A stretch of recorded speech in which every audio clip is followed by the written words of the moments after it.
Hello everyone, good morning to all of you. आज हमारा जो नेक्स्ट टॉपिक है वो है सेल स्ट्रक्चर। सेल स्ट्रक्चर में हम पर्टिकुलरली किसको करेंगे? Prokaryotic cell. ठीक है, सेल स्ट्रक्चर पहले मैं बताऊंगी, सेल स्ट्रक्चर के बेसिस पे कितने टाइप के सेल्स हैं वो हम करेंगे। देन उसके बाद डिटेल एक्सप्लेनेशन करनी है प्रोकैरियोटिक सेल की। ठीक है, अब बात करते हैं पहले cell structure. Structure of cell के बेसिस पे हमारे पास दो तरह के सेल होते हैं। कौन कौन से? Prokaryotic then eukaryotic. ठीक है, प्रोकैरियोटिक सेल्स जो हैं वो प्रिमिटिव मतलब एग्जिस्टेंस में पहले आते हैं, सिंपल होते हैं हमारे पास, उनमें कोई भी वेल डेवलप्ड न्यूक्लियस या सेल ऑर्गेनेलीज नहीं होती। ठीक है, सेल ऑर्गेनेलीज वगैरह नहीं होती। यूकैरियोटिक सेल की बात करें, प्रोकैरियोटिक के कंपैरिजन में एडवांस्ड हैं, कम्प्लेक्स होते हैं। ठीक है, वेल डेवलप्ड उनमें न्यूक्लियस प्रेजेंट होता है और सेल ऑर्गेनेलीज भी प्रेजेंट होती हैं। प्रोकैरियोटिक सेल की बात करें, उसमें एग्जांपल्स हमारे पास क्या आती है? बैक्टीरिया है, साइनोबैक्टीरिया है। यूकैरियोट्स की बात करें, प्लांट्स एंड एनिमल्स या हायर ऑर्गेनिजम्स की हम बात करें, वो हमारे पास यूकैरियोट्स में आते हैं। ठीक है, अब अगर हम बात करें जो हमने डिटेल में करनी है डिस्कशन, आज हमने करनी है प्रोकैरियोटिक सेल की। यूकैरियोटिक सेल जो है वो हम कल डिस्कस करेंगे। ठीक है, देखो इसकी एक्सप्लेनेशन आज प्रोकैरियोट को ही हम डिटेल से करेंगे। अगर आपको कोई भी कन्फ्यूजन होती है तो आप मुझे डायरेक्टली पूछ सकते हो। ठीक है, कमेंट सेक्शन में आप मुझे पूछ सकते हो या फिर ग्रुप में भी आप मुझे पूछ सकते हो। ठीक है, अब हम बात करते हैं प्रोकैरियोटिक सेल की। प्रोकैरियोटिक सेल की हमने शेप एंड साइज़ करनी है, हमने उसका स्ट्रक्चर डिस्कस करना है। आपके सिलेबस में मेंशन किया हुआ है प्रोकैरियोटिक एंड यूकैरियोटिक सेल। ठीक है, प्रोकैरियोटिक सेल में बैक्टीरिया मेंशन नहीं किया हुआ, लेकिन प्रोकैरियोटिक सेल में अगर हम बैक्टीरिया का रेफरेंस दे के पढ़ते हैं या बैक्टीरिया का रेफरेंस दे के लिख लेते हैं तो कोई इसमें बड़ा इशू नहीं होगा। ठीक है, अब प्रोकैरियोटिक सेल की अगर हम बात करें, सबसे पहले इसका शेप एंड साइज़ की बात करते हैं। शेप एंड साइज़ में ग्रेट वेरिएशन है, बहुत ज़्यादा वेरिएशन शो करता है हमारे पास प्रोकैरियोटिक सेल। जैसे कि शेप के बेसिस पे अगर बात करें, कुछ एक रॉड शेप्ड हैं जिनको बेसिलस बोलते हैं, कुछ एक राउंडेड या स्फेरिकल हैं जिनको हम कोकस बोलते हैं, कुछ एक हमारे पास वेवी नेचर, इस तरह से वेवी नेचर के हैं जिनको हम क्या बोलते हैं? स्पाइरल बोलते हैं, कुछ एक सी शेप्ड हैं जिनको हम कोमा बैक्टीरिया बोलते हैं। ठीक है, उसी तरह अगर बात करें साइज़ की, तो साइज़ इनका वेरी करता है 0.1 माइक्रोन से लेके 10 to 50 माइक्रोन तक इनका साइज़ जो है वेरी करता है। सबसे स्मॉलेस्ट हमारे पास क्या है? माइकोप्लाज्मा। अब लार्जेस्ट यहाँ पे प्रोकैरियोटिक सेल में नहीं बोल रही हूँ, लार्जेस्ट बैक्टीरिया की बात कर रहे हैं, तो वो हमारे पास क्या है? बेसिलस है, जिसका अप्रॉक्सीमेटली 50 माइक्रोन मीटर तक क्या रहता है? साइज़ रहता है। ठीक है, ये आगे एक जनरल ओवरव्यू आ गया। अब हम नेक्स्ट बात करें स्ट्रक्चर ऑफ प्रोकैरियोटिक सेल की। स्ट्रक्चर की बात करें, पहले मैं डायग्राम बता देती हूँ। ये देखो, स्ट्रक्चर में इसके बॉडी के बाहर एक स्लिपरी सी म्यूसिलेज कवरिंग होती है जिसको कैप्सूल बोला जाता है। ठीक है, ये बाहर जो ये आपको ग्रीनिश सी कवरिंग दिख रही है। देन उसके बाद आती है सेल वॉल। ठीक है, देन प्लाज्मा मेम्ब्रेन। ठीक है, प्लाज्मा मेम्ब्रेन हो गया, ये आ गई आउटर कवरिंग। सबसे बाहर वाली म्यूसिलेज, देखो ये याद रखना है, म्यूसिलेज या कैप्सूल जो है प्रोकैरियोट्स का फीचर है, यूकैरियोट्स का नहीं है। ठीक है, म्यूसिलेज आ गई बाहर, ये म्यूसिलेज आ गई।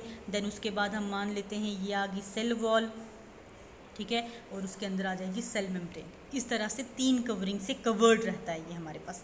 ठीक है, उसके बाद साइटोप्लाज्मिक कंटेंट आ गई। ये अंदर का जितना भी कंटेंट है इसको साइटोप्लाज्मिक कंटेंट बोलते हैं। साइटोप्लाज्म जिसमें न्यूक्लियोइड है, राइबोसोम्स हैं, प्लाज्मिड है। अब ये न्यूक्लियोइड क्या है, राइबोसोम्स क्या है, प्लाज्मिड क्या है, इन सारी चीज़ों को अलग अलग डिस्कस करते हैं। पहले हम बात करते हैं किसकी? म्यूसिलेज की। म्यूसिलेज या फिर जिसको क्या बोला हमने? कैप्सूल बोला है। देखो, जेल लाइक सब्सटेंस होता है और इसका काम क्या होता है? अटैचमेंट में रोल प्ले करता है। ठीक है, और बना किस चीज़ का होता है? ग्लाइकोकैलिक्स का। ग्लाइकोकैलिक्स का बना होता है, जेली लाइक सब्सटेंस है, जेल लाइक सब्सटेंस है और अटैचमेंट में रोल प्ले करेगा। आउटर मोस्ट कवरिंग है। ठीक है, बैक्टीरिया के बॉडी के पूरी बाहर प्रेजेंट होता है। ठीक है, इतना समझ आ गया म्यूसिलेज का। सेकेंड बात करें सेल वॉल।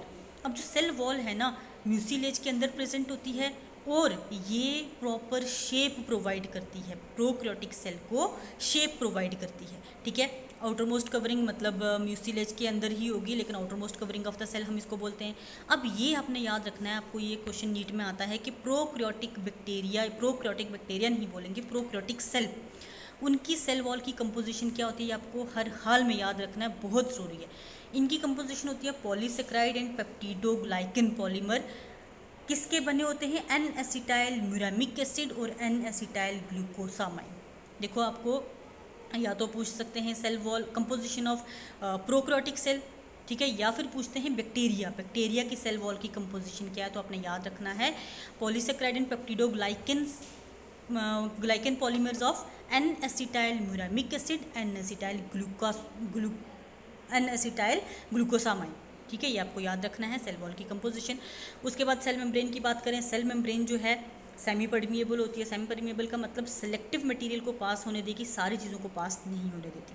ठीक है, उसके बाद बनी किससे होती है? Lipoproteins plus carbohydrates. लिपोप्रोटीन का मतलब लिपिड प्लस प्रोटीन और प्लस कार्बोहाइड्रेट की मिलके बनती है। ठीक है, और उसके बाद ये इनफोल्डिंग्स, प्रोकैरियोट्स में इनफोल्डिंग्स शो करती है। जैसे कि ये सेल मेम्ब्रेन है, इस तरह से अंदर वाली साइड इनफोल्डिंग्स शो करेगी। और इनफोल्डिंग्स को हम क्या बोलते हैं? ऑक्सीसोम्स या मीजोसोम्स। ऑक्सीसोम सॉरी, मीजोसोम्स बोलते हैं। अब इन मीजोसोम्स का काम क्या होता है? ये एक्ट करते हैं as a site of respiration. ठीक है, यूकैरियोट्स की बात करें तो यूकैरियोट्स में माइटोकॉन्ड्रिया होता है, लेकिन इनमें तो माइटोकॉन्ड्रिया होता नहीं, तो इनमें मीजोसोम्स होते हैं जो किसका काम करेंगे? रेस्पिरेशन जिसमें होगी। ठीक है, देन उसके बाद बात करें साइटोप्लाज्मिक कंटेंट में। साइटोप्लाज्मिक कंटेंट में सबसे पहले न्यूक्लियर मटीरियल जो है, न्यूक्लियस नहीं है। न्यूक्लियस का मतलब होता है वेल डिफाइंड न्यूक्लियस, जिसमें न्यूक्लियर मेम्ब्रेन भी है, बट इनमें वेल डिफाइंड न्यूक्लियस नहीं होता। ठीक है, डीएनए भी हो सकता है, आरएनए भी हो सकता है। डीएनए जो है डबल स्ट्रैंडेड होता है और सर्कुलर होता है, और आरएनए सिंगल स्ट्रैंडेड भी हो सकता है, डबल स्ट्रैंडेड भी हो सकता है। ठीक है, अब एक और चीज़ जो है बैक्टीरिया में या फिर प्रोकैरियोट्स में स्पेशल है, उसको बोलते हैं प्लाज्मिड। अब देखो प्लाज्मिड क्या है, देखो मान लो ये एक डीएनए है, इनका इस तरह से नहीं होगा, एक सेकेंड, हाँ, इनका डीएनए इस तरह से डबल स्ट्रैंडेड है, सर्कुलर है। डीएनए के साथ एक्स्ट्रा न्यूक्लियर मटेरियल भी होता है थोड़ा सा, जिसको प्लाज्मिड बोला जाता है। ठीक है, डीएनए कंटेंट के साथ एक्स्ट्रा न्यूक्लियर मटेरियल, जिसको हम क्या बोलते हैं? प्लाज्मिड। और इस प्लाज्मिड, जैसे डीएनए का रोल क्या होगा? Heredity transmission. ठीक है, पेरेंट्स टू ऑफस्प्रिंग में कैरेक्टर्स को ट्रांसमिट करता है। प्लाज्मिड का क्या रोल होता है? प्लाज्मिड में कुछ एक फैक्टर्स होते हैं, जैसे देखो आर फैक्टर है, एफ फैक्टर है और एन आई फैक्टर है। R factor resistant factor, bacteria को रेजिस्टेंस प्रोवाइड करता है। ठीक है, बैक्टीरिया को इन्वायरमेंट में रेजिस्टेंस प्रोवाइड करेगा। देन उसके बाद एफ फैक्टर फर्टिलिटी बैक्टीरिया की इंक्रीज करता है। एन आई फैक्टर मतलब नाइट्रोजन फिक्सेशन में रोल प्ले करता है। ठीक है, ये प्लाज्मिड के काम है, ना कि न्यूक्लियोइड के। न्यूक्लियोइड के साथ एक्स्ट्रा न्यूक्लियर डीएनए जो है उसको क्या बोलेंगे? प्लाज्मिड बोलेंगे। ठीक है, देन उसके बाद अगर हम बात करें राइबोसोम्स की, राइबोसोम्स बैक्टीरिया में या प्रोकैरियोट्स में 70S होते हैं। अब आपको एक क्वेश्चन में पूछती हूँ, आपने बताना है ये एस क्या है। ये मेजरिंग यूनिट है, लेकिन है क्या? मेजरिंग यूनिट होता क्या है? आप मुझे कमेंट सेक्शन में बताओगे। अगर आप नहीं बताओगे तो मैं आपको कल आपको नहीं मिलेगा। बताओगे क्या? नहीं मिलेगा तो मैं आपको यूकैरियोट्स में बता दूँगी। ठीक है, तो बैक्टीरिया में या प्रोकैरियोट्स में 70S राइबोसोम्स होते हैं। ग्रेन्यूल्स की बात करें तो स्टोरेज ग्रेन्यूल्स, लिपिड या प्रोटीन के इस तरह से ग्रेन्यूल्स बने रहते हैं जो रिजर्व फूड मटेरियल स्टोर करके रखते हैं। थाइलाकॉइड्स प्रेजेंट होते हैं बैक्टीरिया में। ठीक है, कुछ एक बैक्टीरिया में थाइलाकॉइड्स प्रेजेंट होते हैं। उसके बाद जो बैक्टीरिया है मूवमेंट शो करता है, मूवमेंट के लिए अपेंडेजेस होती हैं। अब जो अपेंडेजेस हैं वो प्रेजेंट होती हैं in the form of flagella. Flagella क्या है, मैं पहले इमेज बता देती हूँ। आप ये देखो, ये आपको दिख रहा है फ्लैजिला। ठीक है, सर बड़े बड़े जो लंबे लंबे सिलेंड्रिकल टाइप के हैं उनको फ्लैजिला बोलते हैं, और ये छोटे छोटे जो हैं इनको पिलाई बोलते हैं। अब फ्लैजिला और पिलाई में क्या डिफरेंस है अभी आप करते हैं हम नेक्स्ट आगे। ठीक है, देखो अपेंडेजेस मतलब मूवमेंट के लिए इनको अपेंडेजेस जो है इनको फ्लैजिला बोलते हैं। फ्लैजिला फ्लैजिलिन प्रोटीन से मिलके बनते हैं। ठीक है, किस प्रोटीन से बनेंगे? फ्लैजिलिन प्रोटीन से मिलके बनेंगे, और ये या तो पूरी बॉडी पे प्रेजेंट हो सकते हैं। इनकी अरेंजमेंट जो है वेरी करती है। अरेंजमेंट के बेसिस पे देखो ए ट्राइकस ऐसे बैक्टीरिया जिनमें कोई भी फ्लैजिला नहीं है। ठीक है, मोनोट्राइकस जिनमें सिंगल फ्लैजिला जो है प्रेजेंट है। क्या है? सिंगल फ्लैजिला प्रेजेंट है। देन उसके बाद एम्फीट्राइकस का मतलब क्या हो गया? Single flagella on the both sides. जैसे ये देखो साथ साथ डायग्राम्स बनाई हुई हैं। ए ट्रैकस में कोई फ्लैजिला नहीं दिख रहा, मोनोट्राइकस में सिंगल दिख रहा है, एम्फी में दोनों साइडों पे दिख रहा है। ठीक है, सिफेलोट्राइकस में bunch of flagella at one end, ये देखो।